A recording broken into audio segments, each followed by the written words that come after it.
So, welcome to this quarterly communication meeting that we have, Prasad. Welcome. It's so good to be back in the office. So relieved that the COVID numbers are going down. People really haven't suffered too much, and they've had mild cases and mild symptoms. Yes. We just finished our board meeting and announced our quarterly results last Friday. So, let's start off with your key takeaways on the results for the quarter.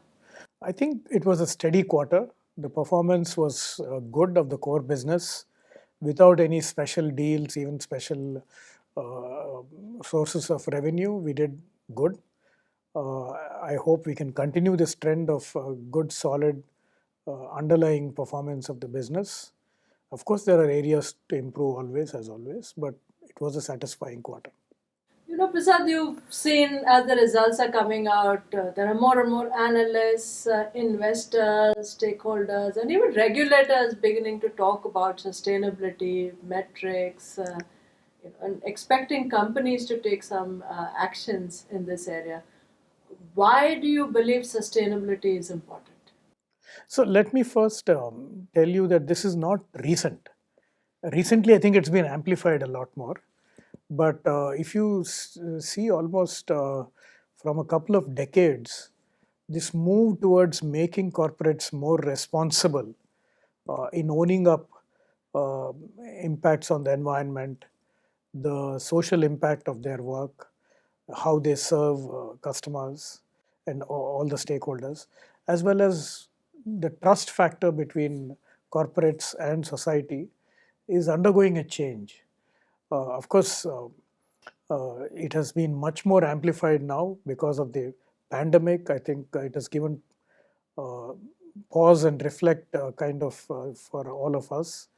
And people with power, with enormous power, funding power, like companies like BlackRock, private equity, other influential voices are calling for a change so that ESG doesn't become just a buzzword but becomes mainstream of corporates. I think this has been cooking for a while. I think we are seeing the amplification of this because of the result of what humans have done to the planet and what ill effects are happening, including the pandemic, which people can also connect it to the deforestation, where zoonotic diseases are moving from wildlife to humans.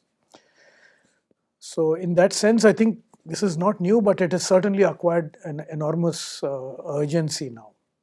Prasad, you've always been personally very passionate about this topic, and you started us off very early in this journey in 2004. What drives you? There are many personal things that I consider very important for the planet, but actually, I'll give you an anecdote of my experience when I joined Dr. Reddy's.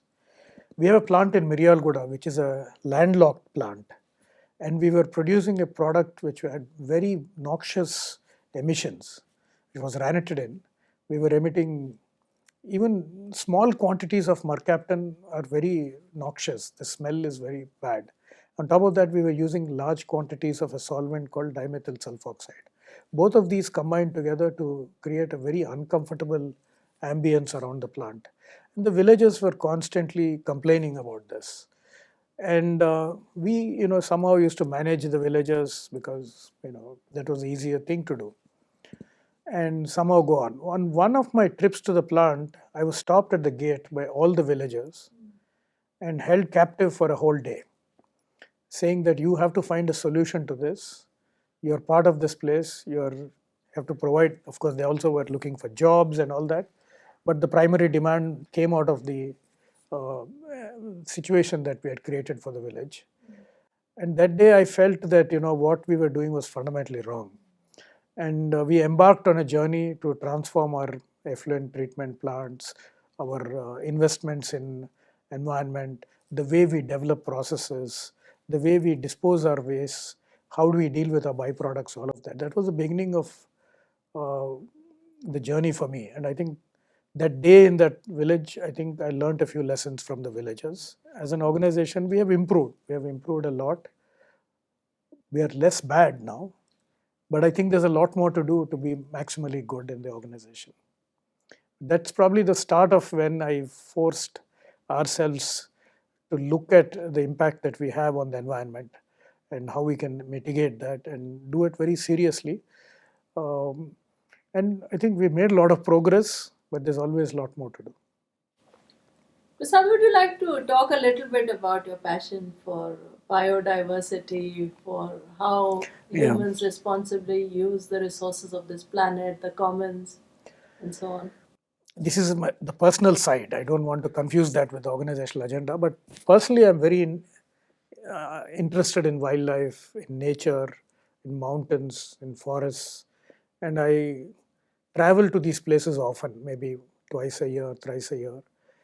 I've been to the Arctic Circle, I've been to Alaska, I've been to various places in Africa and quite a few places in India. Wherever I go, people talk about this, about what they've seen change, the glaciers moving behind, rivers getting polluted, loss of forest, and all this, is accelerating every year. And this is what we hear from wherever we go. As nature lovers, we go to these places, and while they're still very, inspiring, we also hear stories of what they were before human impacts have started impacting them. So it bothers me a lot that human activity is causing destruction in the planet. Of course, people want the human species to be an interplanetary species, like Elon Musk says, but we have to protect what we have with all the technology, science, and awareness that we already know and have before we look at escaping this planet. And as companies, as individuals, we can do a lot. As companies, we can do a lot. And if we don't act with urgency, I think we don't have a future as a species. We have become a victim of our own success. Capitalism, unbridled capitalism, has created a lot of wealth for a lot of people, but it has also destroyed the planet. I saw this joke somewhere saying, we created a lot of value for a while for our shareholders, but the planet is dead now as a future looking back. So it's something that bothers me. Back to the company, Prasad. Back in 2004, we started off this journey. We've made significant progress on several of the then very aspirational targets we gave to ourselves. Yeah. Maybe it'll be good for everyone to know a little about our progress. Yeah, I mean, specifically, I think we've embarked on three major initiatives. One was to reduce the waste, the hazardous waste that we generate per dollar of revenue, specific waste reduction. Then we said that we'll improve our energy mix, bring in a lot more renewable energy into our sources, into our operations. Then there were other things like water neutrality and other things. I think the biggest thing we achieved was we don't send a single drop of waste, liquid waste outside our plant for treatment anywhere else. We take care of it completely ourselves. In the early days, we used to rely on common effluent treatment plants, all of those. We've disconnected all of those. We used to have a pipeline to the ocean to dispose the treated effluents because we said the ocean has infinite dilution. It's a product that treated effluents are relatively harmless. But we felt that is the wrong thing to do. We disconnected that. We decommissioned it. It was a huge investment those days, but there were people ready to buy it. But we said it was fundamentally a wrong thing to do, so we didn't want to make money off that asset. Also, we just decommissioned it, and thus all our sites today are zero liquid discharge. Of course, after us, many companies have adopted this, and it has become a norm now. The other thing I'm very proud of is we used to generate a lot of solid waste, which used to go into landfills. Landfills are a temporary solution. When you put it somewhere, eventually it will leach after 50 years, 100 years. We don't know what's going to happen there. So I was not a big fan of sending stuff to landfill. Our teams have done a lot of work in developing people who can use our products as either useful byproducts or as fuel to generate calorific value. And we do a lot of that now, send our high calorific value waste to cement plants, and cement plants use them as a source of energy. So in a way, we know how to treat our waste now.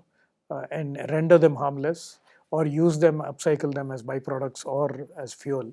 So that's something I'm very proud of, that we don't send even a single gram of waste to a landfill today. Third area, I think we've done well, but there's a lot more to do. We recycle a lot of our solvents now internally, but there's still some opportunity there to improve our emissions, control our fugitive emissions to the atmosphere in the form of gases or in the form of volatile organics. But that's a focus area for us, and I think we will improve our performance there also this next couple of years. Indeed, Prasad, a lot of stuff to be proud of, and we are recognized by many people outside for our efforts. The recent awards that we've got this year, the Dow Jones Index, we're ninth on the farmer category. We have the Bloomberg Gender Diversity Index, fifth time in a row we've been included in that for the progress we've made. Um, the GRI we are included in now, and there are several others that we keep getting. How should we reimagine now our approach to ESG? All these awards and recognitions are great, and they encourage us to do more. The change that I see in front of us is that the sustainability actions of protecting our environment, creating positive social impact in society, and building our trust through good governance, ES and G, and of course our purpose. These have to become central to our strategy. They have to become central to how we develop our products, how we manufacture them, how we market them, and and how we govern the organization, how we govern the enterprise. So these were all things that we felt they were good to have, but they were not essential component of our strategy, our choices that we make, our policies that we design. So now I'm saying that it's time to flip the whole card and say that ESG is central to what we do, purpose is central to what we do, and all the choices that we make in terms of where we compete, how we execute, have to flow from these. And I don't think they're inconsistent with what we are doing. I just want them to be more tightly linked, more flow from the purpose, and measure ourselves on all the three dimensions of how our strategy is making a difference to the world in terms of environment, in terms of social impact, in terms of governance. Thank you, Prasad. And purpose is something I'll come back to, because the company's purpose and the values are something that resonate very strongly with a lot of people in the organization. People join us for that. How do you see the connection of the purpose with this ESG agenda? I see it as central to the agenda.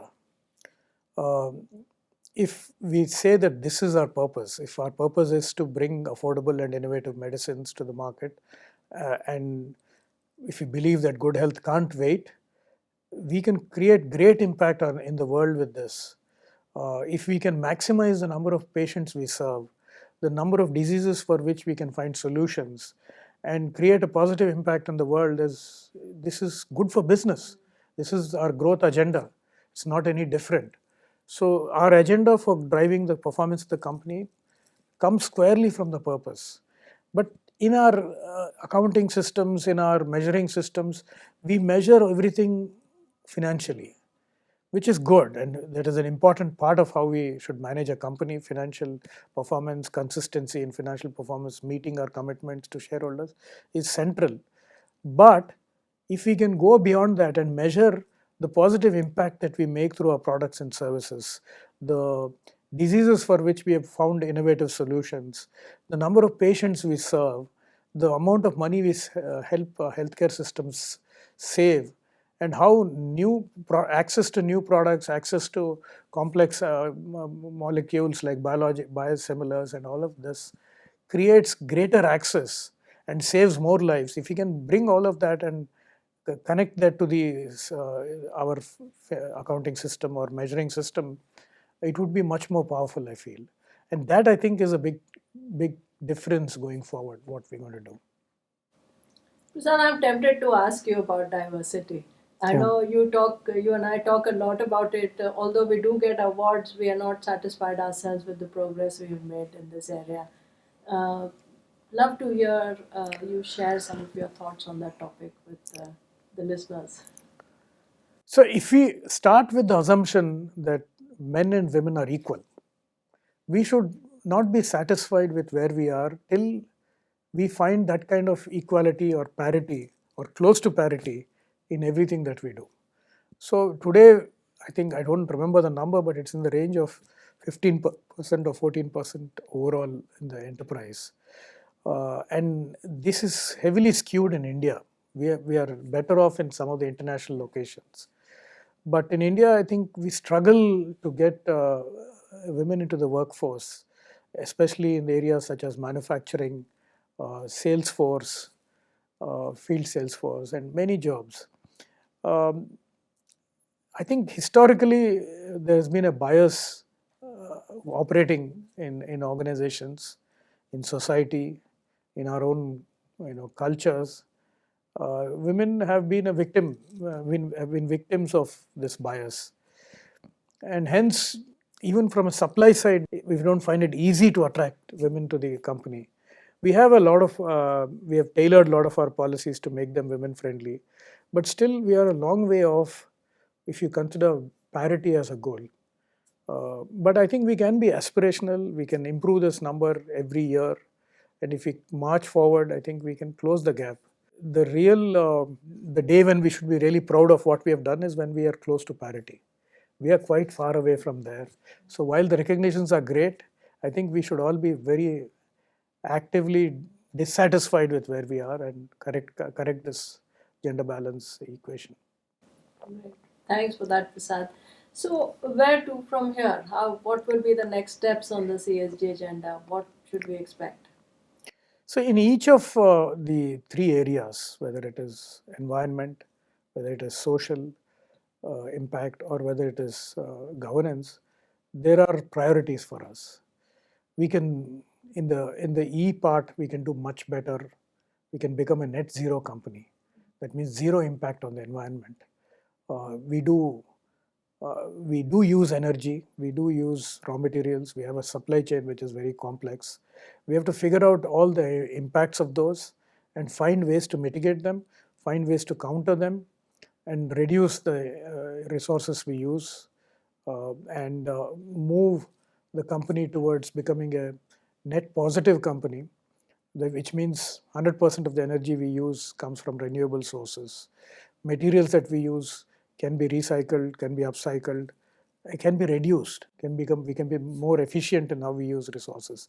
On the E part, there's a very simple agenda in that way, that we just become much more efficient and much better at what we do, have zero impact on the environment. On the S part, I think we can serve many more people.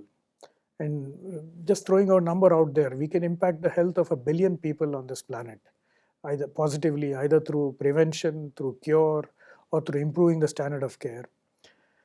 We can also innovate to find solutions for, there are still many diseases, many indications which have unsatisfactory solutions. So we can improve the products and services we have by making them better than the existing standard of care. We can innovate, we can discover new drugs which can solve problems like big problems like cancer, like the pandemic, many other things. And we can take ambitious goals on this front. And this would be the real social impact. Of course, we do a lot of CSR and all that, but I think the big social impact is what we do with our products and services. The other aspects of inequity, so social inequity, gender, people with special abilities or disabilities, hiring diversity from all communities, from race, from geography, all of this also is an opportunity for us to improve.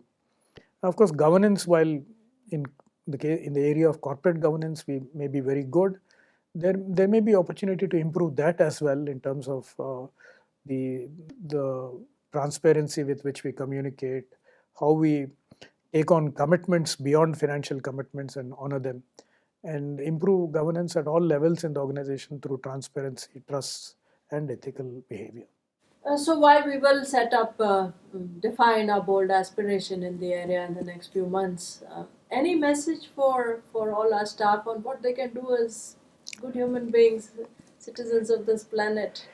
I'm sure we are doing a lot already. But each of us can make a difference in our personal lives, in how we use resources, the lives we lead, the energy we use, the transport that we use.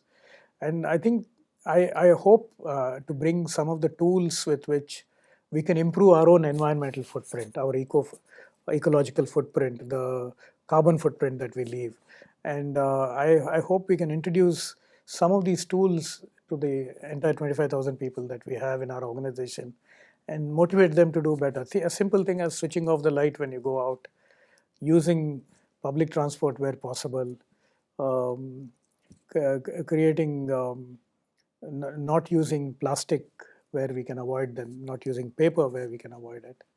So there are many things each of us can do. Um, I know all of us are used to certain conveniences of modern living, but if we can be a little more thoughtful about what environmental footprint that is leaving, we would probably be adding our bit to make this whole world more sustainable and for the future generations. So, Prasad, it is, as you know, our aspiration that we will involve the wider organization in this movement almost, in how we define, how we approach all these big Yeah. the problems of the world and the society. So, very much we will set out programs and plans to engage our people who are interested, passionate about this agenda. So it's also an invitation to everybody to please join that. You will see the mails, you will see the communication where we will engage in smaller groups.